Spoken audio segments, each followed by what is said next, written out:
इस्लामाबाद में गुज़िश्ता 24 घंटों के दौरान 237 मिलीमीटर, जबकि रावलपिंडी में 12 घंटे के दौरान 85 मिलीमीटर बारिश रिकॉर्ड की गई। जुड़वा शहरों में बारिश का सिलसिला वक्फे के साथ जारी है। जुड़वा शहरों से हमें ज्वाइन कर रहे हैं यासिर नजर इस्लामाबाद से, रावलपिंडी से आसिफ नवीद हमारे साथ मौजूद हैं। यासिर से सबसे पहले बात करेंगे। यासिर बताइए, इस्लामाबाद में बारिश ने ज़मीन पर क्या असरात मुरतब किए हैं? जी बिल्कुल, शहर इक़्तिदार में भी बारिश का सिलसिला वक्फे से जारी है और शदीद बारिश होती है। जब होती है तो बारिश की होती है कि एकदम से नदी नालों में तुग़यानी आ जाती है और उससे काफ़ी नुकसानात जो हैं वो हो रहे हैं। गुज़श्ता रोज़ जिस तरह जो मेन ब्लू एरिया के पुल जो हैं वो बारिशों की वजह से बैठ के थे, अब जिस जगह मैं मौजूद हूँ यहाँ पे भी गुज़श्ता रात जितनी बारिश हुई थी और बारिश की शिद्दत इतनी ज़्यादा थी कि ये नाला जो है वो बिफर चुका था और उसके बाद ये मकामी आबादी और इर्द गिर्द जितना भी एरिया है इसमें पानी जो है दाखिल हो चुका था। और पहाड़ों से ये वाहिद रास्ता है जिस जगह मैं मौजूद हूँ, ये जितने भी पहाड़ हैं यहाँ से पानी इकट्ठा होकर इस नाले के ज़रिए जो है वो आगे गुजरता है। लेकिन अभी ये आज़रबाईजान इस सारे एरिए को डेवलप कर रहा है और उसके लिए बाकायदा निज़ामी स्ट्रीट की तरह इधर ये सारा मॉडल तैयार किया जा रहा है। लेकिन गुज़श्ता रोज़ के बाद यहाँ सूरत हाल बिल्कुल मुख्तलिफ है।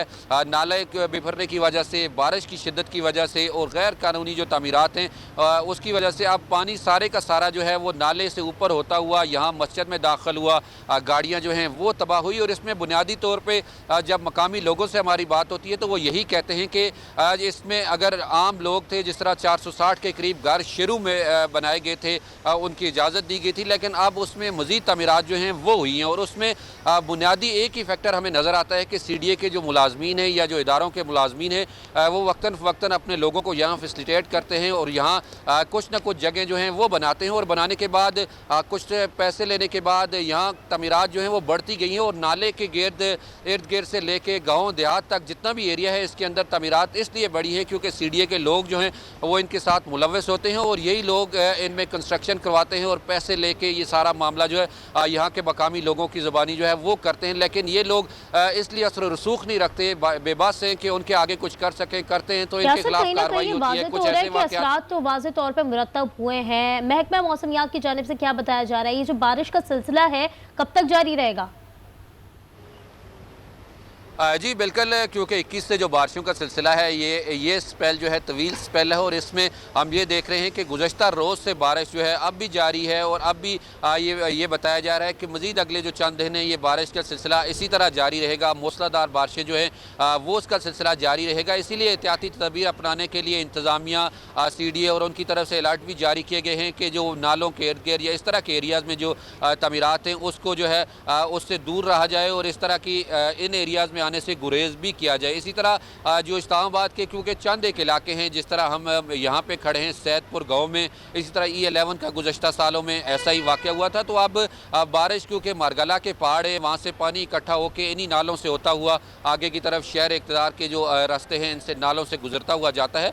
तो अब भी बारिश की जब शिद्दत होती है तो यहाँ नुकसानात होते हैं। और अब अगर बात करें 25 साल पहले एक ऐसा वाक़या हुआ था कि यहाँ पानी की शिद्दत हुई थी और उस वजह से नुकसानात हुए थे, लेकिन उसके बाद अब ये 25 साल के बाद इतनी शदीद बारिशें। इस्लामाबाद से हमारे नुमाइंदे यासिर नजर हमारे साथ मौजूद हैं। अब हमें ज्वाइन किया है रावलपिंडी से आसिफ नवीद ने।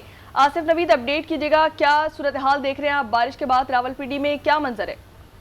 देखिए, रावलपिंडी की अगर हम बात करें तो रावलपिंडी में जो है वो इस वक्त नाला लेई में जो है वो जो पानी का बहाव है वो तकरीबन मामूल के मुताबिक है, यानी कि उसका बहाव तो बढ़ रहा है लेकिन खतरनाक हद तक अभी तक नहीं बढ़ा। उसके साथ साथ अगर हम बात करें दरियाए कोरंग है, दरियाए स्वां है, इन तमाम दोनों दरियाओं में और जो है वो इस वक्त मामूल से ज्यादा पानी है, तुगानी आने का खतरा है किसी वक्त, क्योंकि दरियाए कोरंग के अंदर जो है वो पानी छोड़ दिया गया है उसका रावल डैम का, जिसके बाद अब इम्कान यही है कि इसको स्वां के मुकाम पर जहां पर ये सारे नाले इकट्ठे होते हैं वहां से तुगयानी आ सकती है। इस वक्त हम दरियाए स्वां के बिल्कुल किनारे पर मौजूद हैं और मेरे अकब में दरियाए स्वां है, उसके साथ साथ दरियाए कोरंग भी यहीं से मिलता है और नाला लई भी यहीं पर आकर इकट्ठे होते हैं। ये तीनों दरिया जो है वो यहाँ पर नाले इकट्ठे होते हैं, जिसके बाद ये यहाँ से इकट्ठे होकर दरियाए सिंध की जानिब रवाना होते हैं। तो बहुत जो है इसमें जैसे जैसे वक्त गुजर रहा है इसमें पानी का बहाव बढ़ रहा है, बहुत